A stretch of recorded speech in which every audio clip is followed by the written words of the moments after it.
राधे राधे दोस्तों, मैं रिधिमा गुप्ता स्वागत करती हूँ आप सभी का अपने YouTube चैनल पर। दोस्तों, मैं आज आप सब लोगों के लिए एक और नई वीडियो लेकर आई हूँ। कर्म का फल तो भोगना पड़ेगा। दोस्तों, कर्म फल अर्थात कर्मों का फल तो हमें किसी भी हालत में भोगना ही पड़ेगा। कहावत तो आपने सुनी ही होगी दोस्तों, जो बोओगे वही काटोगे, जैसी करनी वैसी भरनी। अर्थात कर्म जैसा करोगे फल भी उसी के अनुसार ही मिलेगा। दोस्तों, आप क्या समझते हो? गुनाह करोगे और छिप जाओगे? दोस्तों, इंसानों से तो हम छिप सकते हैं, क्या भगवान से हम छिप सकते हैं? दोस्तों, हमेशा इंसान के किए कर्म उसके आगे आते हैं, चाहे वह बुरे हों या फिर अच्छे। कई बार हम सोचते हैं दोस्तों कि हमारा भाग्य कौन लिखता है, स्वयं इंसान या फिर भगवान। शायद दोस्तों यह ख्याल तो आपके दिमाग में भी आता ही होगा। दोस्तों, मेरा तो यह मानना है कि इंसान स्वयं ही अपना भाग्य लिखता है, स्वयं ही अपने भाग्य का निर्माता है। भगवान तो केवल सिर्फ उस पर मोहर लगाते हैं। कहने का अभिप्राय है दोस्तों, जब इंसान बुरा कर्म करे और फल अच्छे की करे तो यह कैसे हो सकता है? बुरा कार्य करता है, दूसरों के अहित की सोचता है। दोस्तों, आप अपने आने वाले समय में क्या अपने कर्म का फल नहीं भोगोगे? दोस्तों, वैसे भी इंसान के जो किए कर्म हैं, अच्छे या बुरे, उनका पीछा नहीं छोड़ते हैं जब तक कि इंसान अपने कर्मों का फल नहीं भोग लेता। क्योंकि जब तक बुरे कर्म जो है उसका पीछा नहीं छोड़ेंगे, जब इंसान कर्म स्वयं करे और उस कर्म फल की इच्छा भगवान से क्यों करें? यह तो साफ दिखता है। अच्छे कर्मों का फल अच्छा और बुरे कर्मों का फल बुरा। आप किसी को धोखा देकर किसी के धन को अपनी ओर जबरदस्ती कर लेना, बेईमानी से, भ्रष्टाचार से जो व्यक्ति धन कमाता है वह धन दोस्तों किसी भी काम का नहीं होता है।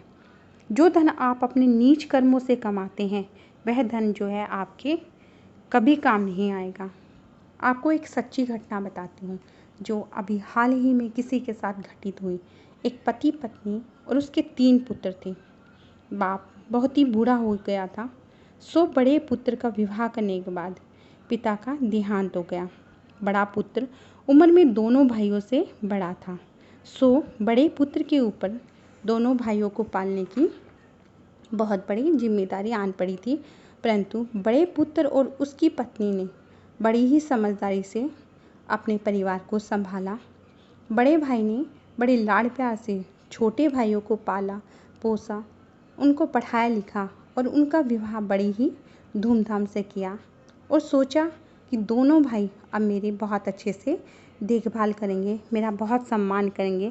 परंतु दोनों छोटे भाइयों ने बड़े भाई का जो कमाया हुआ धन था धोखे से अपने नाम करवा लिया और उनको घर से बाहर निकाल दिया। तब बड़े भाई और उसकी पत्नी और उसके बच्चों ने फिर से मेहनत मजदूरी करके अपने परिवार के साथ दोबारा कहीं और चैन से रहने लगा। परंतु उधर छोटे भाइयों की जो संतानें हुई वह बिल्कुल नालायक निकली। वह अपने माता पिता का बिल्कुल भी सम्मान नहीं करती थी और उनको घर से भी निकाल दिया। फिर वे दोनों भाई अपनी भूल का प्रायश्चित करने के लिए अपने बड़े भाई के पास गए। तब दोनों छोटे भाई अपने किए हुए कर्मों की माफ़ी मांगने लगे अपने बड़े भाई और भाभी से और गिड़गिड़ाने लगे उनके सामने और कहने लगे, हे भाई, हम दोनों भाइयों ने आपकी मेहनत का सारा पैसा धोखे से अपने नाम कर लिया। यह आज उसी धोखे का फल हमें मिला है। हमारे बच्चों ने भी हमें घर से बाहर निकाल दिया है और हमें दर दर की ठोकरें खाने के लिए मजबूर कर दिया है। तब बड़ा भाई कहने लगा, भाइयों, इंसान को अपने कर्मों का फल तो इसी जीवन में भोगना पड़ेगा। दोस्तों, अगर कुछ रह भी जाता है तो वह अगले जन्म में तुम्हें समय रहते उसका फल भी ज़रूर मिलता है। परंतु बड़ा भाई कहने लगा, भाइयों, तुम्हें समय रहते अपनी गलती का एहसास हो गया है। जो तुमने हमारे साथ किया वही आज तुम्हारे पुत्रों ने तुम्हारे साथ किया। क्योंकि जब तुम किसी के साथ धोखा करते हो तो निश्चित तुम्हें एक न एक दिन तुम्हें भी उस धोखे का फल अवश्य मिलेगा। यह तो एक अटूट सत्य है, कड़वा सत्य है। जब तुम बबूल का पेड़ बोओगे तो फूल कहाँ से पाओगे दोस्तों।